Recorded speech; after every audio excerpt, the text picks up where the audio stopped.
What if the only way to give your little sister the life she deserves meant crossing every line, breaking every rule, and risking everything you have left?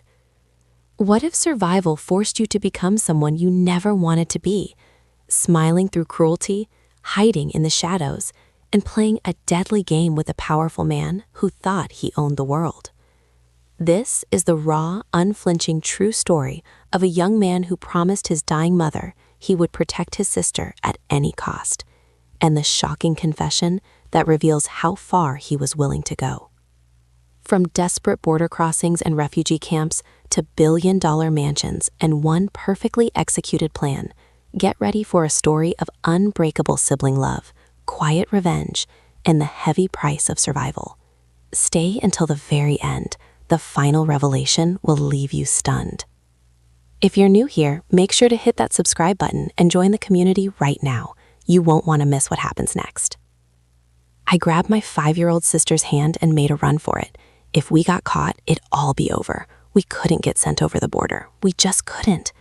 The sound of the dogs barking and the voices of the police officers grew louder with every second. We darted through the crowd until we came to a large drain. I jumped in first, then grabbed my sister. We ran until everything was quiet. In the dark, I sat and held Benita on top of me. When Mom had died, I'd promised her I'd take care of Benita. At this moment, I knew I needed to come up with a plan to protect my sister. This is my true story. However, names have been changed to protect the people involved. Dev, I'm hungry. Benny looked up at me. Don't worry, Benny. I'll get us something to eat. We walked along a dirty path. I saw lights ahead, and I prayed that they were friends and not foes. A few minutes later, Benny and I stumbled into a refugee village. There were tents and boarded structures close to each other. I asked around for some food, but no one was willing to offer anything until I came to Archuna and Anya's boarded structure. Anya opened the door and welcomed us into their 2-room home. She quickly made us some sandwiches with something to drink. After we thanked her, Benny and I gobbled them down. We had gone 2 days without eating. Thank you so much. My name is Dev, and this is my sister Benita. We're new here. My name is Anya. The door opened, and she turned to the person that just came in. And that's my older brother, Arjuna. I stood up and shook Arjuna's hand.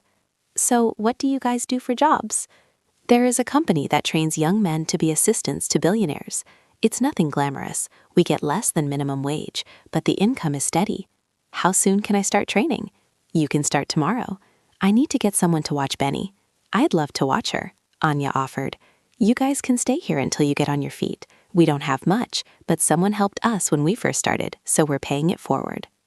The next day, I cleaned myself up and borrowed a suit from Arjuna. Training lasted 6 weeks, where we learned how to answer phone calls, write shorthand, use a computer, practice basic sanitation methods, just to name a few. During those 6 weeks, I wasn't paid, so Benny and I depended on Arjuna's small salary to get by. I did some petty theft and handed the money to Anya to purchase food items. She never questioned where I got the money, and for that I'm grateful, because I didn't want to lie to her. After my 6-week training, I was assigned my first billionaire. Over the years, I worked for quite a few billionaires, but they were all the same: mean, ungrateful, and selfish. I was able to put up a wooden structure next to Anya and Arjuna for Benny and me, where we lived a very simple life. That was until I met Mr. Cook, who changed everything. During my first few weeks of working for Mr. Cook, who had a wife and 2 teenage daughters, it was a nightmare.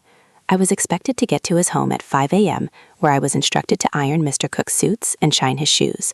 I was also given domestic chores to complete as well. You'd think that if we were working in the same place, that Mr. Cook would have at least offered me a lift to the office, but that wasn't the case. I was expected to finish all my chores at his home and then travel to work and get there on time. But through it all, I smiled, and I was always pleasant. If I had to suffer through a few injustices to give my sister a shot at a better life, then I was all for it. After the first 6 months, Mr. Cook called me to his office. I must say, Dev, you are the best assistant I've ever had. You're diligent, hardworking, and not once have I heard you speak badly of me or my family. Thank you, Mr. Cook. I was just testing you to see if I can trust you with the lifestyle that I live and some secrets that must be kept between a boss and his assistant. Can you do that? Yes, sir. Good. I'll be setting up some computer courses and legal document classes so you're better equipped to fill in the gaps at the office when needed. You won't be getting a higher salary, but the experience will be good for you." I kept my head down, did what I was told, and turned a blind eye to Mr. Cook's illegal affairs and late-night shenanigans with female workers. As the obedient assistant, I'd always call Mrs. Cook and let her know that her husband was in a meeting and he'd be home late. One afternoon, while Mr. Cook was out of the office, Mrs. Cook arrived. "Good afternoon, Mrs. Cook. Mr. Cook is not in right now. Do you want to leave a message?" "What I want is to see my husband." "You can wait in the waiting room until he comes, ma'am." Mrs. Cook laughed. "Do you really think I'm going to wait in the waiting room like a concubine?" Mrs. Cook walked to the door and tried to open it. "If you don't open this door right now, I'll make sure you never work in this town again and you get deported to whatever godforsaken land you came from." I opened the door quickly and Mrs. Cook entered and slammed the door behind her. I sat there nervously as I had strict instructions not to let anyone into Mr. Cook's office without his consent. As soon as I saw Mr. Cook walking towards his office, I walked hastily to greet him. "Mr. Cook, I'm so sorry. I couldn't stop her." "Boy, stop babbling. Spit it out." "Couldn't stop who?" "Mrs. Cook. She's in your office, sir." Mr. Cook stopped and looked at me disapprovingly, but he didn't say anything. "Knock on the door in 5 minutes and say my next client is here." I nodded, and he inhaled deeply before he entered the office. For the next 5 minutes, I sat and listened to angry, muffled voices coming from inside Mr. Cook's office. As soon as the 5 minutes was up, I knocked on the door and opened it slightly. "Excuse me, Mr. Cook, your next client is here." "Thank you, Jeff. Margaret will finish discussing this at home." Mrs. Cook pushed past me and exited the office. Mr. Cook sat behind his desk and loosened his tie. "Pour me a scotch." "Yes, sir." After pouring the drink, I handed it to Mr. Cook, who drank it in one shot. "Okay, bring in the Philip files. We have to—" Mr. Cook's eyes widened as he held his chest. "Mr. Cook, are you okay?" Mr. Cook couldn't answer as he gasped for words. "Somebody help." A few staff members gathered into the office and laid Mr. Cook on the floor and started CPR, but it was too late. Mr. Cook was dead. Staff members waited outside Mr. Cook's office for the police to arrive. I was taken to the police station and questioned. That's when I saw Mrs. Cook as she sat by another table with an officer as she gave her statement. I wasn't released until midnight, and I arrived to collect Benita around 1 a.m. "I'm sorry I got here so late." "It's okay, Dev. We saw the news." "Leave Benita to sleep. She'll be okay." Anya smiled. I looked over at Arjuna. "What's going to happen now? I've never had a billionaire die on me before." I ran my hands through my hair frustratedly.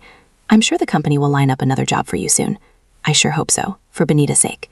Over the next few days, I waited for a phone call from the company, but none came.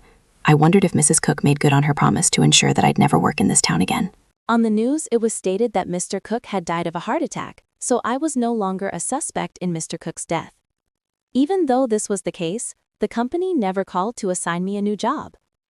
I returned to the streets and pickpocketed people to ensure I was able to take care of Benita. One afternoon, while out in the streets, I got a phone call from Mr. Cook's lawyer.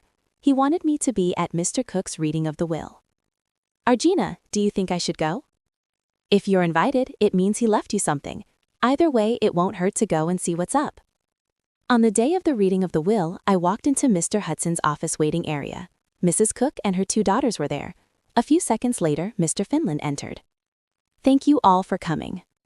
"What is he doing here?" Mrs. Cook scoffed. "He's here because he was invited."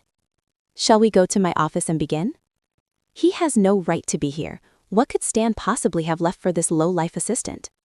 Mrs. Cook raved on and on that I was just the help and I needed to go home and attend to my own affairs. I stood up and turned to Mr. Finland. "I think I'd better leave. I don't belong here." "Dev, you stay right there. I'll read the necessary parts to Mrs. Cook and her daughters, then I'll come and get you, okay?" I nodded and Mr. Finland ushered Mrs. Cook and her daughters into the office. Approximately 30 minutes later, Mrs. Cook rushed into the waiting area and began to accuse me of swindling her husband. I don't know what you're talking about." Mrs. Cook stepped up and slapped me.